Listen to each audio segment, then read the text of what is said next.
Hello friends, good morning. இது Tuesday morning எடுத்த video. இன்றைக்கி மார்னிங் ரொட்டீன் தான் பார்க்க போகிறோம். பாருங்கள், வெள்ளை சோளத்தில் இட்லிக்கு மாவு ரெடி பண்ணி வச்சுருக்கேன். இதனோட ஃபுல் வீடியோ நான் விஜேவிபி கலெக்ஷன்ஸில் கொடுத்துருக்கேன். சிறுதானியத்தில் இட்லி தோசை எப்படி செய்கிறதுன்ற வீடியோலாம்.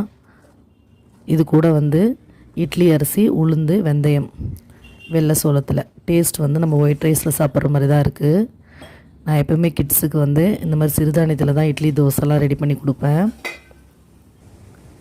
டெய்லியுமே ஒயிட் ரைஸ் சாப்பிட்றத விட இந்த மாதிரி கொடுக்குறது ஹெல்த்தியும் கூட, டேஸ்ட்டும் டிஃப்ரெண்ட் தெரியாது. இன்றைக்கி சாம்பார் தான் செய்ய போகிறேன். இட்லிக்கு சைட் டிஷ் ஒயிட் சட்னி தாளிக்கிறேன். பாருங்கள், சாம்பார் நூற்கல் முள்ளங்கி போட்டு சாம்பார் வச்சுட்டு மாங்காய் பச்சடி வத்தல். கிட்ஸுக்கும் இது தான் பேக் பண்ண போகிறேன். லஞ்சும் மார்னிங்கே ரெடி பண்ணிவிடுவேன். பாருங்கள், ரைஸு பருப்பு ரெண்டுமே ஒரு குக்கரில் வச்சுட்டு காய் மிளகாத்தூள் போட்டு நூற்கோல் போட்டுட்டேன். முள்ளங்கி எப்பவுமே வதக்கிட்டு செஞ்சால் கோல்டாக பிடிக்காது. நீர்க்காயன்றதுனால அது கொஞ்சம் லைட்டாக வதக்கிட்டு செய்யணும். எண்ணெய்லாம் விட வேண்டிய அவசியம் இல்லை. பாருங்கள், காய் வெந்துடுச்சு.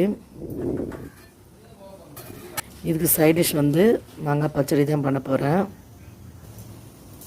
காய் அந்த ஸ்டவ்வில் மாற்றிட்டு இங்கே பச்சடிக்கு ரெடி பண்ணுறேன்.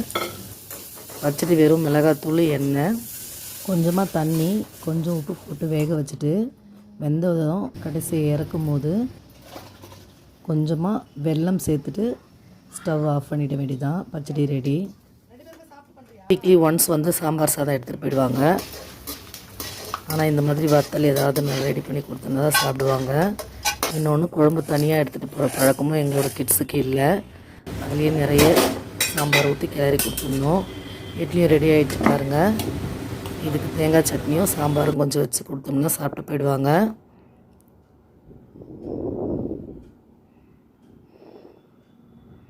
அவ்வளோதான், இன்றைக்கி லன்ச்சு டிஃபன் முடிஞ்சிடுச்சு. பாருங்கள், ரைஸு,